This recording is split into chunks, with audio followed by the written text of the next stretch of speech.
Assalamualaikum warahmatullahi wabarakatuh. Perkenalkan, nama saya Junita dengan nomor NPM A202004. Di sini saya akan menjelaskan tentang panca indera. Apa itu panca indera? Panca indera ialah alat-alat yang berfungsi untuk mengetahui keadaan luar.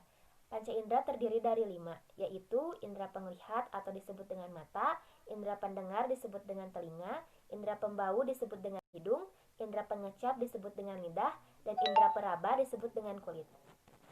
Pupil, sklera, konjungtiva, retina, dan syaraf mata.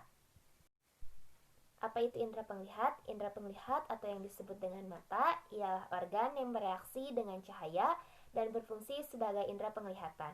Bagian-bagian dari mata terdiri dari kornea, iris, lensa. Apa itu kornea? Kornea adalah lapisan terluar pada mata berupa selaput bening yang menutupi bagian depan mata. Tidak mempunyai pembuluh darah, dan pembuluh darah pada kornea sudah digantikan dengan air mata. Kemudian ada iris mata. Apa itu iris mata? Iris mata adalah jaringan berpigmen dengan 2 otot yang berfungsi untuk mengontrol penyempitan dan pelebaran pada pupil. Kemudian ada lensa mata. Lensa mata adalah bagian mata yang letaknya di belakang pupil dan berfungsi untuk memfokuskan cahaya ke retina. Lalu ada retina.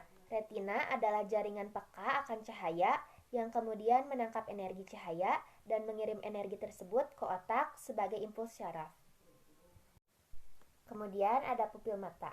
Pupil mata adalah bagian tengah mata yang berwarna hitam, berfungsi untuk mengatur cahaya yang masuk ke dalam mata. Lalu ada konjungtiva. Konjungtiva adalah lapisan tipis yang menutupi seluruh bagian depan mata kecuali kornea.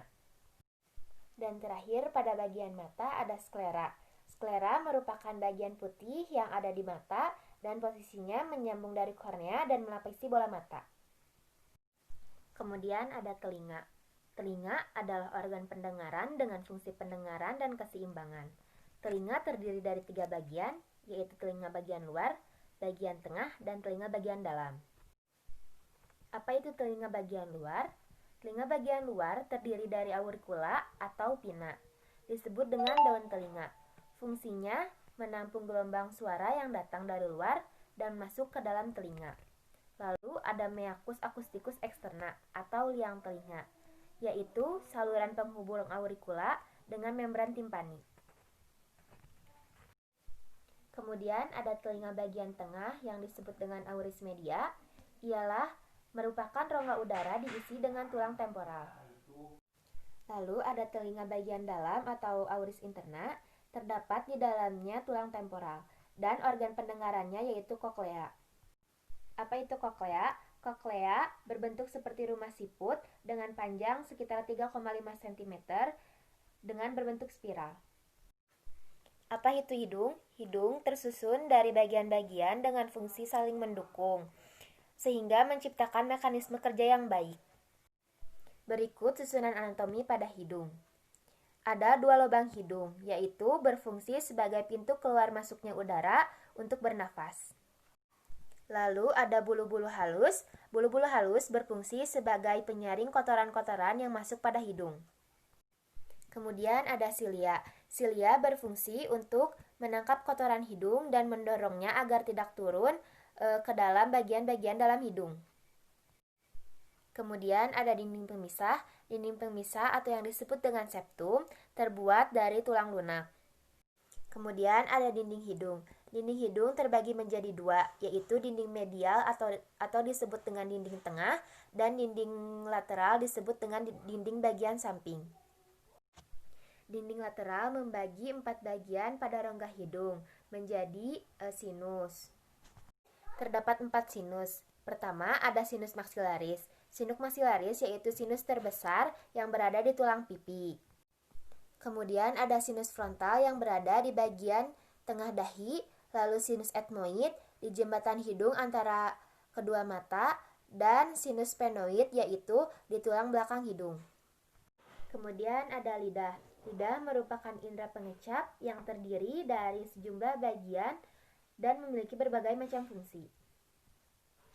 Lidah terdiri dari sekumpulan otot yang tidak bertulang dan berwarna merah. Jaringan itu disebut dengan mukosa. Lidah juga memiliki bagian lain yang disebut dengan frenulum. Frenulum yaitu bagian ini menghubungkan lidah dengan dasar rongga mulut sekaligus berfungsi untuk penyangga lidah. Secara garis besar, lidah dapat dibagi menjadi 3. Pertama, ada ujung lidah. Ujung lidah dapat bergerak dengan bebas, dengan ke depan, ke belakang, ke kiri maupun ke samping. Kemudian ada punggung lidah atau permukaan atas lidah. Pada permukaan atas lidah atau punggung lidah terdapat papillae. Papillae yaitu bintik-bintik. Dan yang terakhir ada pangkal lidah. Pangkal lidah menempel pada dasar rongga mulut dan terletak di bagian belakang dan tidak bisa terlihat dari luar mulut.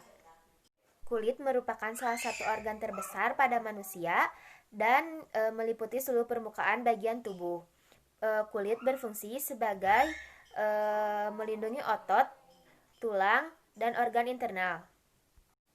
Kulit terdiri dari 3 lapisan, yaitu epidermis, dermis, dan hipodermis. Epidermis adalah lapisan yang tidak memiliki pembuluh darah.